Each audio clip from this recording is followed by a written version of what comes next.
It was 11:47 p.m. on a Tuesday night when Marcus Wellington's entire world collapsed. For 23 years, this man had built one of the most powerful corporate empires in America. He'd clawed his way up from poverty, bought properties in every major city, and commanded rooms with just a whisper. But standing in the hallway of his $8 million home that night, with his daughter's diary in his trembling hand, he realized his wealth had been protecting something far more terrifying than he could ever face. As he opened the master bedroom door and saw his only child, Caroline, holding a letter she couldn't bring herself to read, Marcus Wellington understood the most brutal truth. All the money in the world couldn't buy him back what he was about to lose. 30 seconds passed. His daughter looked at him with eyes full of shame, and that's when the realization hit him like a punch to the gut. He hadn't built walls around his daughter to protect her. He'd built them to imprison her. And the man he'd ordered beaten in his own backyard was the only one who'd ever seen her as human. Before we dive deeper, let us know in the comments where you're watching from. We'd love to hear from you. And if you're new here, click the subscribe button so you never miss any of our upcoming videos. This is the story of three people entangled in a web of class, pride, and the kind of love that terrifies the powerful. Marcus Wellington didn't just run a business empire. He ran his household like a fortress. Everything was calculated. Everyone had their place. But who is Thomas? The man you're about to hear about isn't a criminal or a troublemaker. He's a university dropout who carried more integrity in his pinky finger than most millionaires carried in their entire lives. And Caroline, she's supposed to be the grateful daughter living a dream life. So what could possibly push her to risk everything, to choose heartbreak over comfort, to sacrifice the only safety net she'd ever known? Somewhere beneath the wealth and the manicured lawns, something unspeakable was unfolding, a secret so powerful it would eventually tear Marcus Wellington's empire apart from the inside. The question isn't just what happened. The question is, would you have seen it coming? Marcus Wellington grew up in a housing project in Detroit. His father was a factory worker who drank himself to death when Marcus was 8 years old. His mother cleaned offices at night to pay rent. But Marcus was different. While other kids accepted their fate, he studied obsessively. He worked 3 jobs through college. He learned the stock market from library books. By 30, he had his first million. By 40, he had 50. By 50, he was running one of the most acquisitive corporate conglomerates in North America.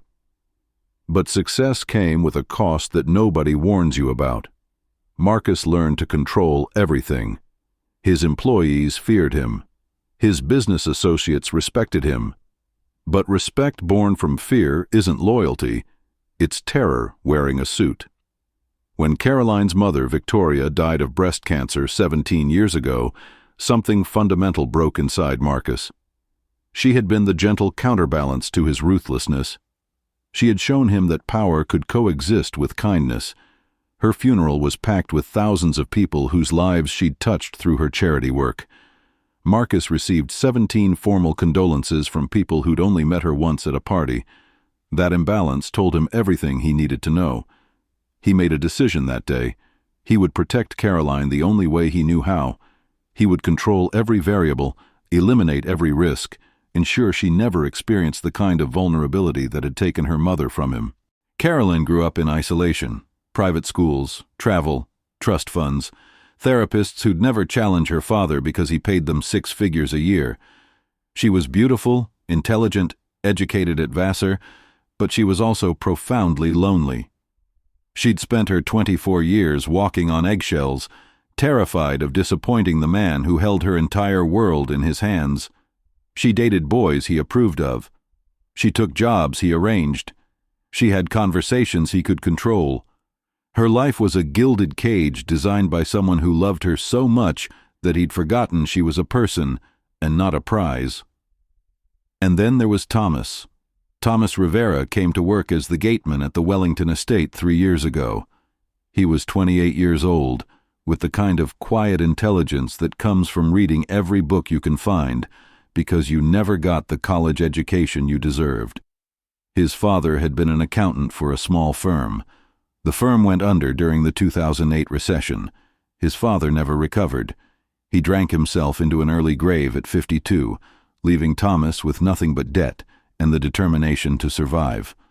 Thomas took the gateman job because his options were limited. He needed health insurance. He needed a place to live. He needed stability. What he found instead was a world he'd never had access to.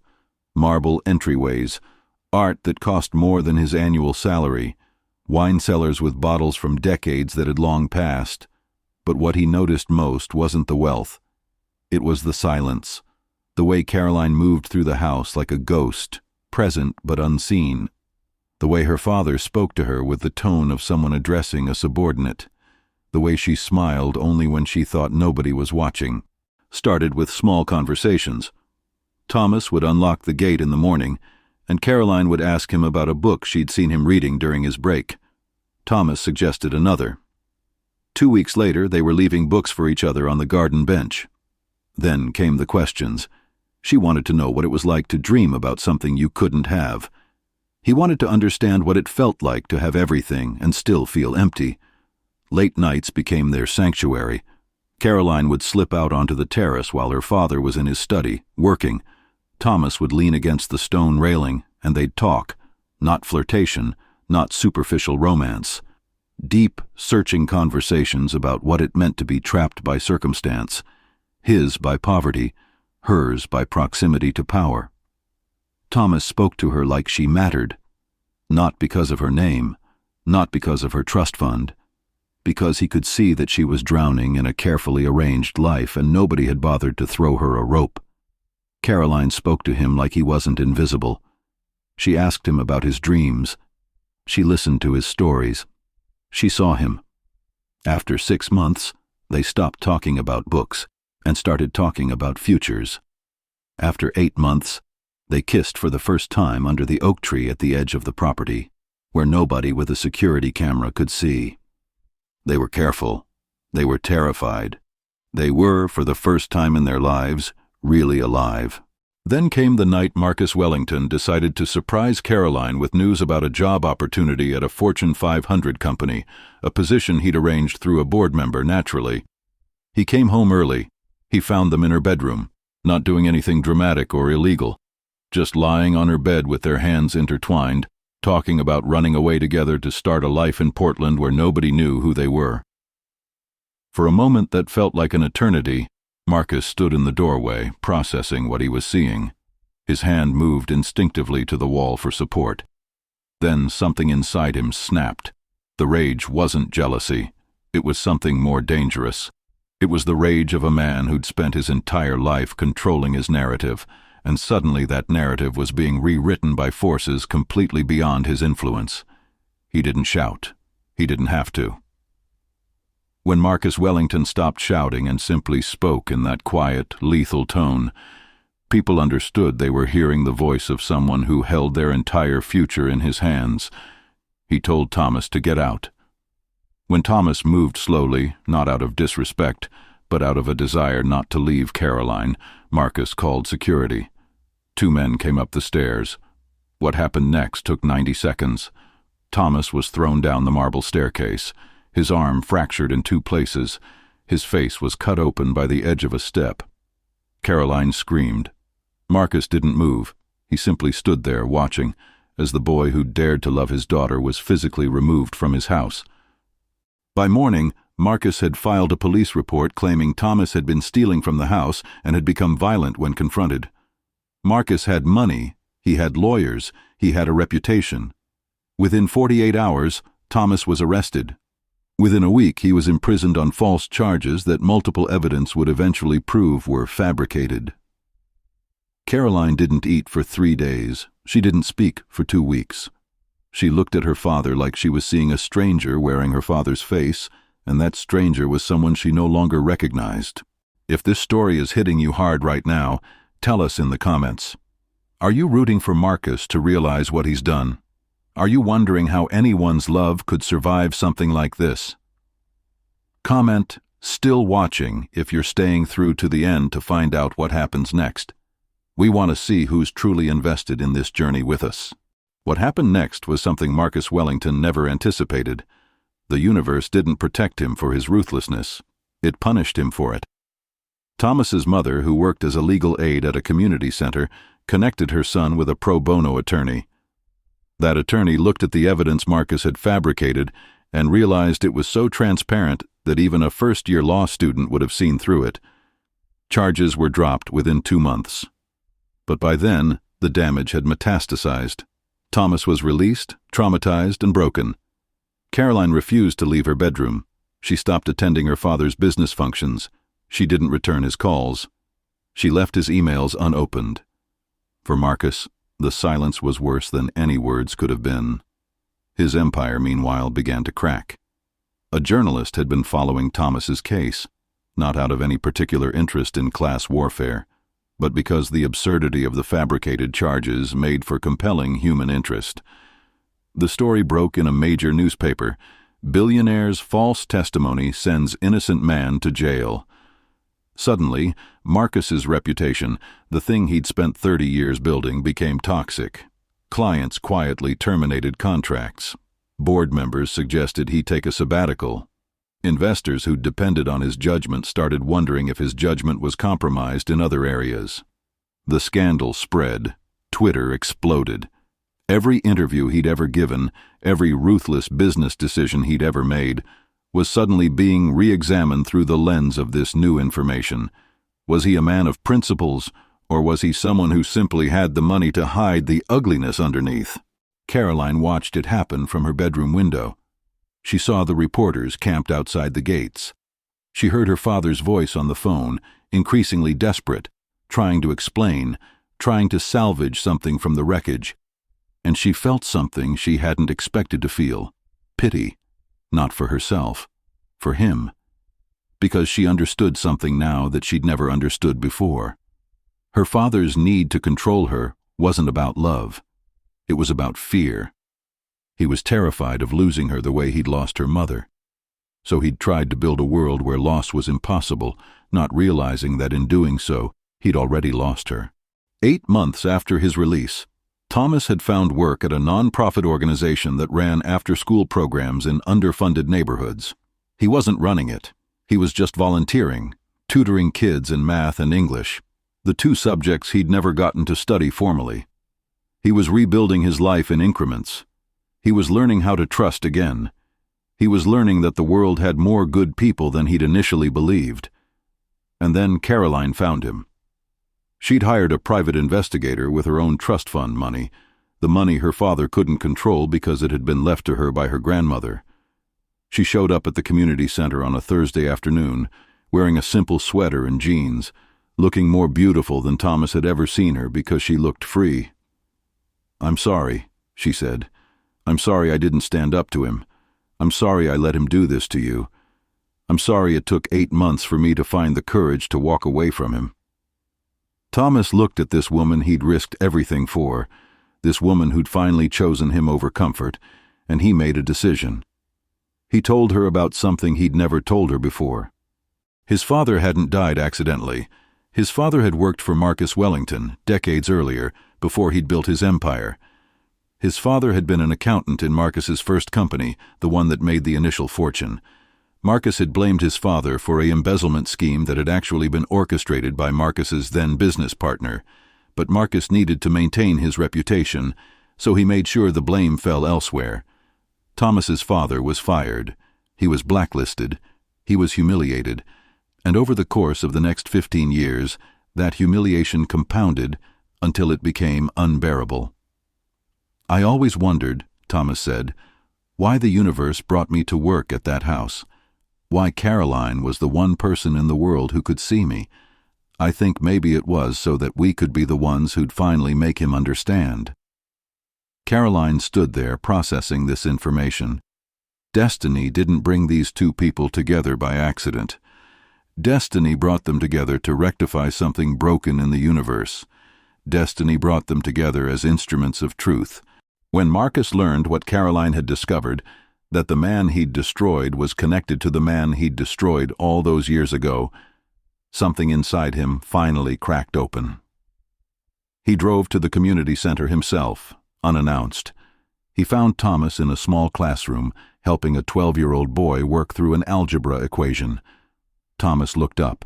Marcus looked down, and for the first time, Marcus Wellington saw someone he'd wronged not as a problem to be solved or a narrative to be controlled, but as a human being whose life he'd shattered.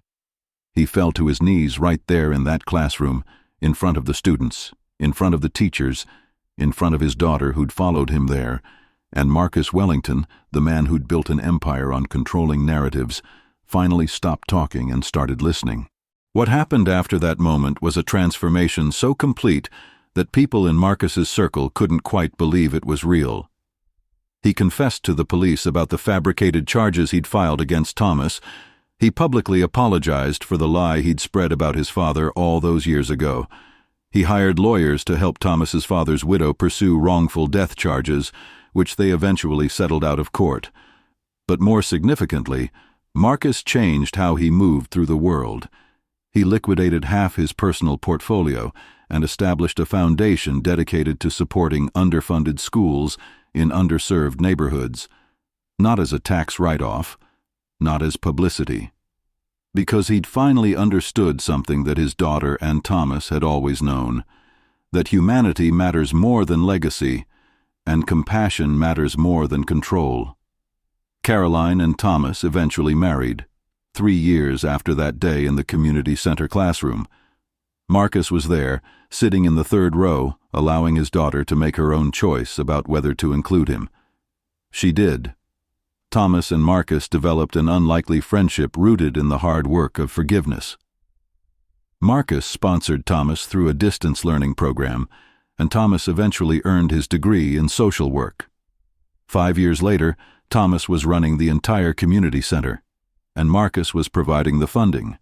They transformed a neighborhood where gang violence had been endemic into a place where kids had a real chance at futures they could choose for themselves. There's a photograph that hangs in the hallway of that community center now. It shows Marcus, Thomas, and Caroline standing together at the ribbon-cutting ceremony for a new wing dedicated to financial literacy and entrepreneurship. Underneath it, a plaque reads, "Built by hands that learn to open instead of close." That wing has trained over 2,000 teenagers in financial independence. Thomas often finds Marcus in that hallway on Saturday mornings, staring at that photo, and Marcus will say the same thing every time. "I spent my whole life building an empire and destroying the people I loved in the process. I spent the last decade trying to rebuild what I'd broken, and I realize I can only do that by not building walls, by building bridges." Caroline and Thomas have 3 children now.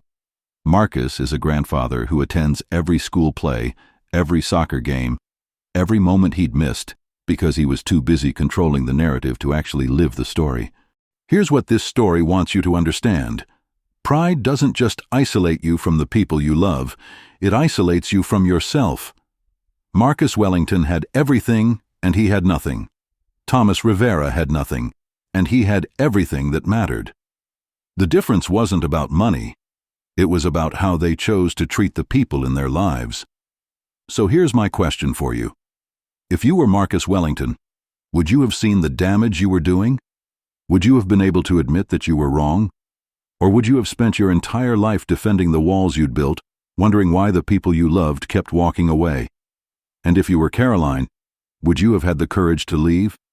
Would you have chosen love over security? What would you have risked for freedom? Tell us in the comments. We genuinely read every response.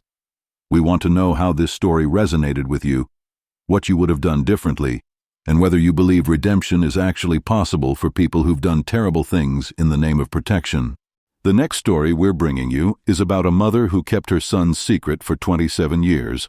When it finally came out, it destroyed everything she'd built, but it also finally set her free. Subscribe so you don't miss it. This is our community of people who believe that stories have the power to change us. That's you. That's us. We'll see you in the next one.